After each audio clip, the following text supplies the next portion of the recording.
날마다 주께로 8월 4일 말씀 보도록 하겠습니다. 오늘 본문은 이사야 56장 1절에서 12절 말씀입니다.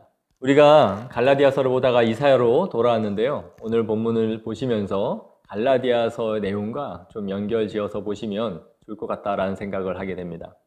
갈라디아서에서 보시면 계속해서 개종한 기독교인들에게 유대인들이 할례와 율법을 요구했었는데, 오늘 본문에 보시면 1절에 하나님은 정의를 지키며 의를 행하라고 말씀하시면서 여호와의 공의가 너에게 나타날 것이다 라는 말씀을 하고 있습니다. 그러면서 무엇보다 안식일을 더럽히지 말고 모든 악을 행하지 말라라고 말합니다. 이 안식일이라는 단어가 1절에서 7절 사이에 계속 반복해서 나오고 있다는 것을 우리는 볼 수 있을 것입니다. 2절에도 안식일을 회복하라 라고 말씀하고요. 4절에도 안식일을 지키며 내가 기뻐하는 것을 선택하라 라고 말씀합니다. 그리고 언약을 굳게 붙잡으라는 것입니다. 또 6절에도 안식일을 지켜 더럽히지 말라라는 요구가 반복되어져 있습니다. 안식일은 십계명에도 요구하고 있고 유대인들에게 매우 중요한 절기 중에 하나였습니다. 그래서 이들은 안식일을 철저히 지켜나갔습니다. 그리고 안식일을 지키지 않는 이방인들, 또 율법을 받지 않은 이방인들은 모두 구원에서 배제되어져 있다라고 생각했던 것이죠. 왜냐하면 하나님의 언약 백성들은 반드시 안식일을 지켜야 한다라고 생각했기 때문입니다. 아마 이사야 선지자가 이토록 반복해서 안식일에 대해서 말씀하고 있는 것은 그만큼 이스라엘 백성들 가운데 안식일이 무너져 있었기 때문일 것입니다. 그런데 오늘 본문은 매우 파격적입니다. 유대인들에게 안식일을 지키라고 말하는 것은 사실 당연한 요구이죠. 율법에서 그렇게 말해야 했기 때문입니다. 하지만 3절에 보시면 이렇게 말해요. 여호와께 연합한 이방인이라는 말을 사용하고 있다는 것이죠.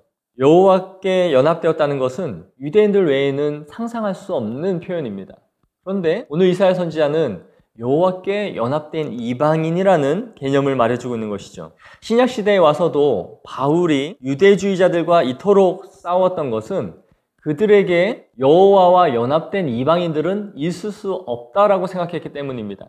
자신들만 선민 백성이다 라고 생각했는데, 오늘 이사야서가 신약보다 수백 년 전에 이 말씀을 하고 있으면서 여호와와 연합된 이방인들을 말씀하고 있다는 것이죠. 그래서 3절에 그들에게 그의 백성 중에서 반드시 갈라내시리라 하지 말라라는 것입니다. 혹시라도 너희 마음속에, 이방인들 마음속에 자신들은 하나님의 언약 백성이 아니므로 이렇게 갈라낼 것이다 라는 생각을 품지 말라라는 것이죠. 레위기 21장에 보시면 등 굽은 자나 키 못 자란 자나 눈에 백막이 있는 자나 습진이나 버짐이 있는 자나 고환이 상한 자를 말씀하시면서 이들은 성물을 먹을 수 없다라고 말씀합니다. 신명기 23장에 가서는 이 고환이 상한 자들은 여호와의 총에 들어올 수 없다라고까지 말씀합니다.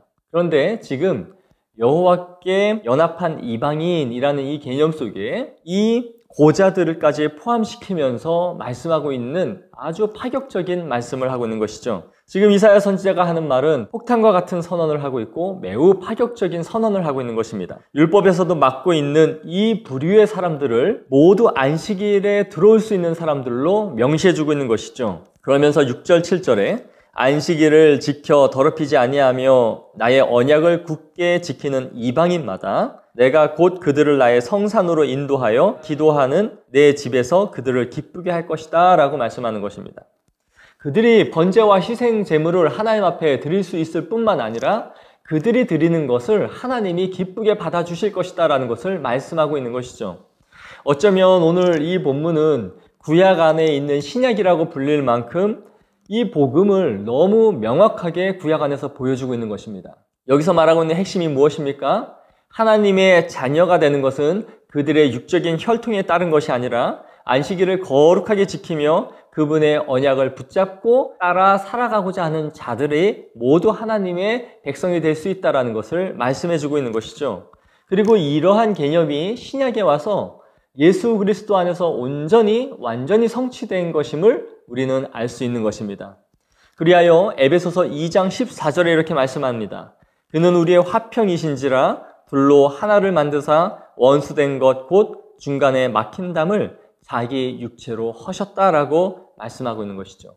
예수 그리스도 안에서 이방인이나 유대인이나 모두 하나님의 자녀가 될 수 있는 권세를 얻게 되었다는 것이 복음의 핵심인 것이고 오늘 이사야서에서 말씀이 이것과 일치하고 있는 것입니다. 이러한 생각이 신약에 와서 예수 그리스도를 통해 완전히 성취된 것이지만 오늘 본문은 이미 누구든지 여호와의 이름을 사랑하며 그의 종이 되고자 하는 사람들마다 하나님께 나올 수 있는 문이 열렸다라는 것을 분명하게 말씀해주고 있는 것입니다.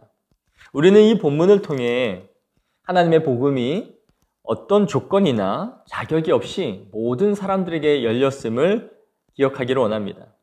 누군가는 자신이 몇 대 이어져 오는 믿음의 가정에서 자랐을지도 모르고 또 누군가는 홀로 신앙생활을 하면서 때로는 죄에 계속 넘어지는 사람일지도 모릅니다. 그러나 그러한 것이 우리가 하나님 앞에 나아갈 수 있는, 구원받을 수 있는 1차적인 조건이 아닙니다. 그분의 언약을 지키고 그분을 섬기며 그분을 따라 걸어가고자 하는 자들마다 하나님께서 맞아주시고 자녀 삼아주신다는 것을 기억하시기 바랍니다. 그리고 오늘 이 말씀을 통해 우리가 하나님의 자녀가 되었음을 감사하며 살아갈 수 있는 하루가 되시기를 원합니다. 감사합니다.